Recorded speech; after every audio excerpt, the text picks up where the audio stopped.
All right, so we just got over the front page, and we're still doing transformations. So we're doing it with similar items, okay? So before we were doing transformations, we were rotating things, we were reflecting things, we were translating things, but the shape itself never changed at all, okay? It stayed the same height and width and all these things. This, using dilations, means we're transforming things, so we're moving it and we're making it bigger or smaller, okay? So that's the main difference between the two, okay? You have composition of rigid motions, which is basically just an object being moved a couple of times. And then we have something of composition of transformations, which means it could be a reflection, then a dilation, okay? So that's what this first example here is going to be. It says, if line M is represented by equation E equals -3. Okay, yeah, microphone is on. So first let's think about that particular line. Okay, so x equals -3 would be this. I guess I'll make it darker. Would be this line here. Okay, that's x equals -3. So the first thing we're going to do is reflect over M. Okay, so let's first reflect over M. So we go and reflect over that dotted line that I just drew. So I'll start with B here. It's 1 away, so I'll put it 1 next to it. Okay. Sorry, let me go back and change something. When we do transformations, I was looking around online, and I noticed that there was some people, or there was some things said to follow this rule, DRT. Okay, D stands for dilations, if I knew how to spell.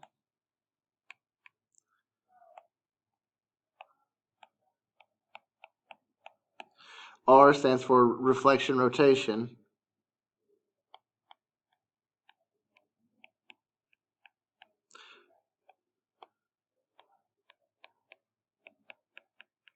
And then T stands for translation.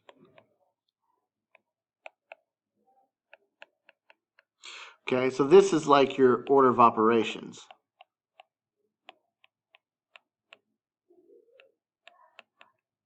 Okay. There are some things you can do back and forth, but they say as long as you follow this, if you follow this first, you should be okay. Okay, maybe your order of operations is dealing with your please excuse my dear Aunt Sally or PIMDAS.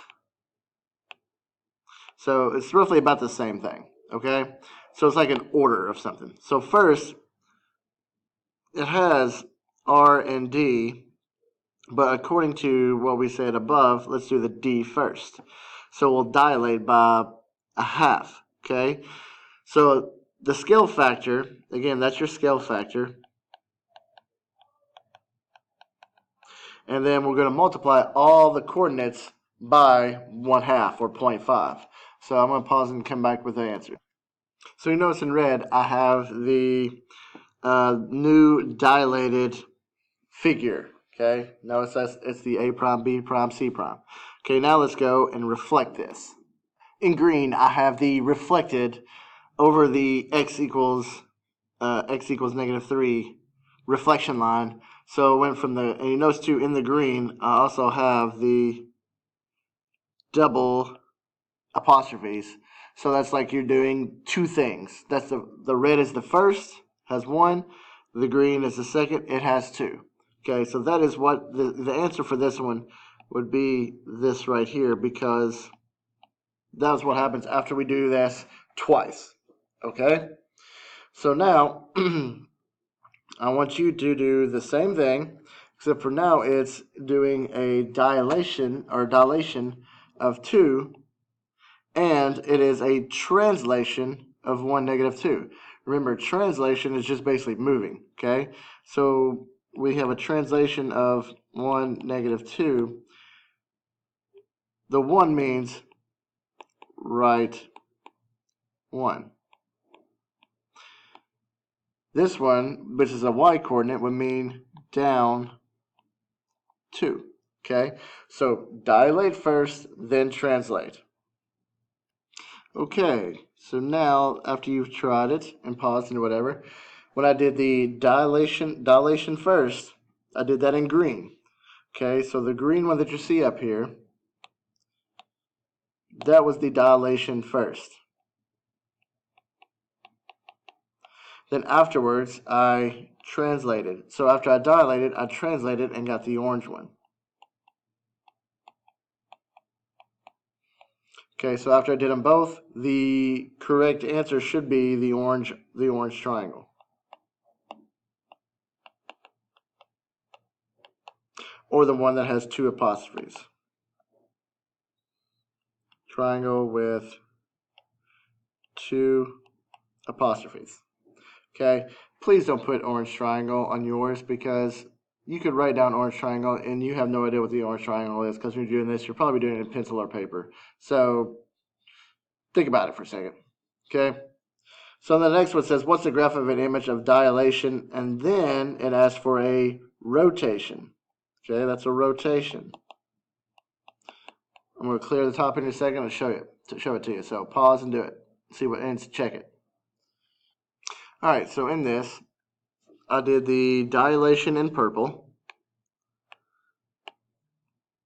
and then I did the rotation in brown. Okay, so the first one I did with the dilation, excuse me, and you'll notice that, and we have written above is basically all of our points.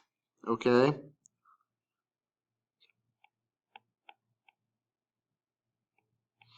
Now, one thing you can do is you can take these points. You really don't have to draw this, as long as you remember what all to do with your rotations and things like that. Once you dilate, remember, dilate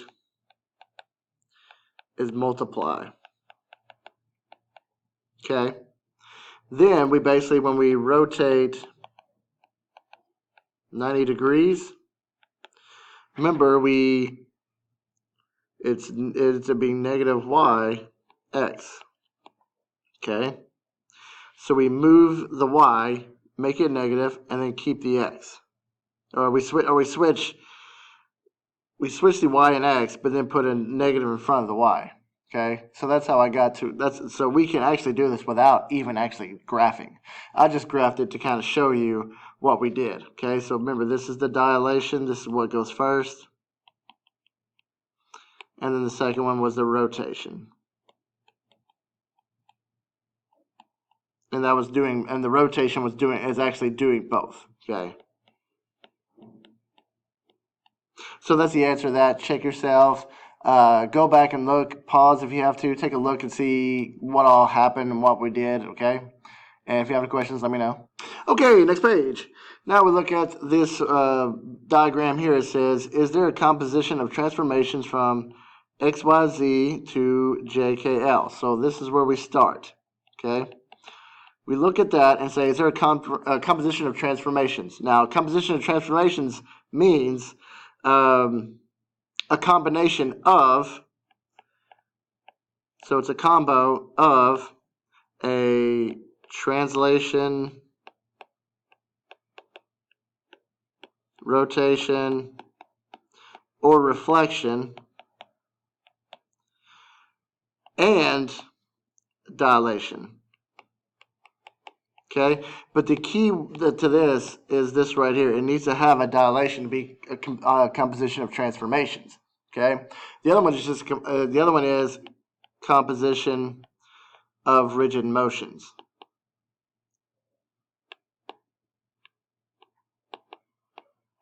And composition of rigid motions is doing two of those three things. Okay.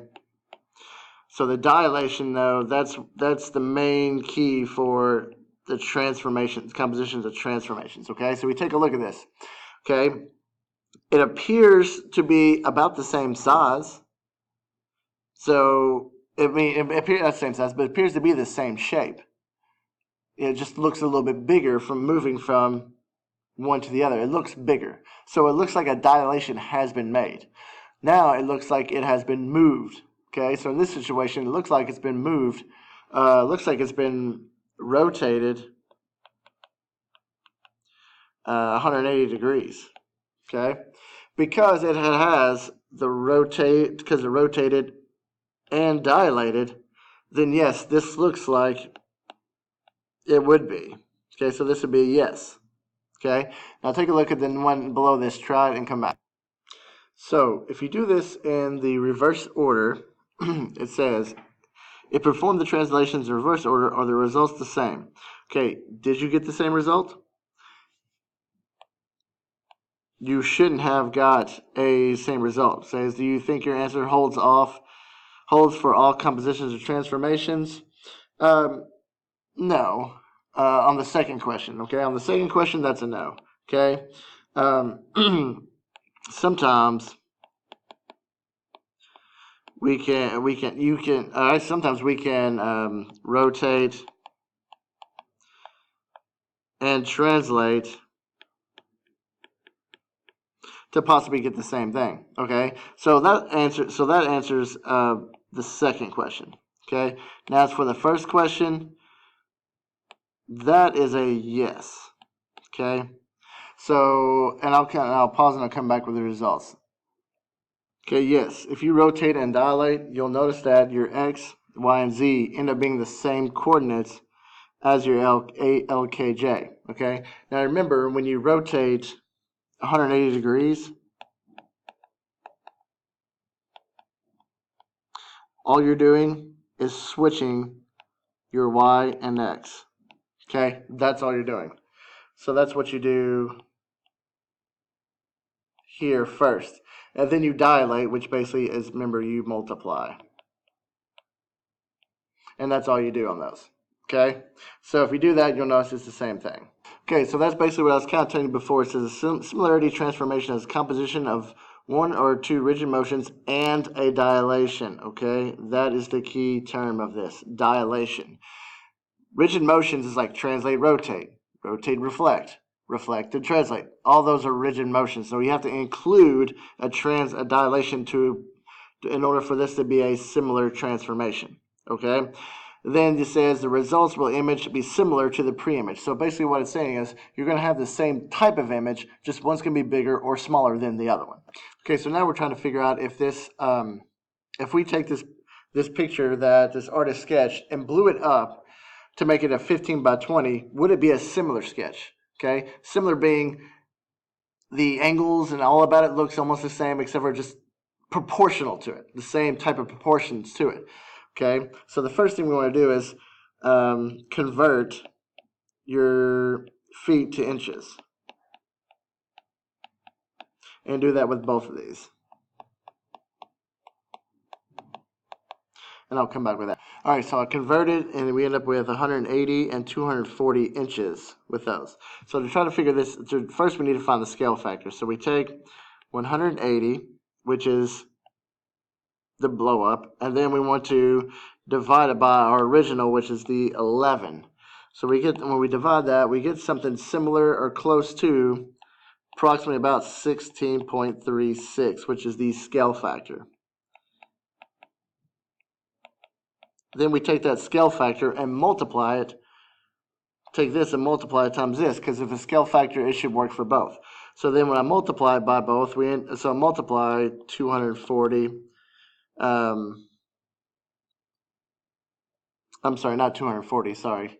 I'm sorry, we don't want to multiply this by the 240. We want to take this and multiply it by the 14, because that's the scale factor, okay? So we take the scale factor, and we take that and multiply it times the bottom portion, which is 114. Or not 114, 14. As you can tell, I'm about to run out of time, so I'm messing up a little bit, sorry. So when we multiply this, we end up with about something close to 229. Well, you notice that this 229 does not match the 240. Because that this does not match, they cannot be considered proportionate, okay? So the 15 by 20 will not work. No. So try the next one. and then reveal the answer in the next video.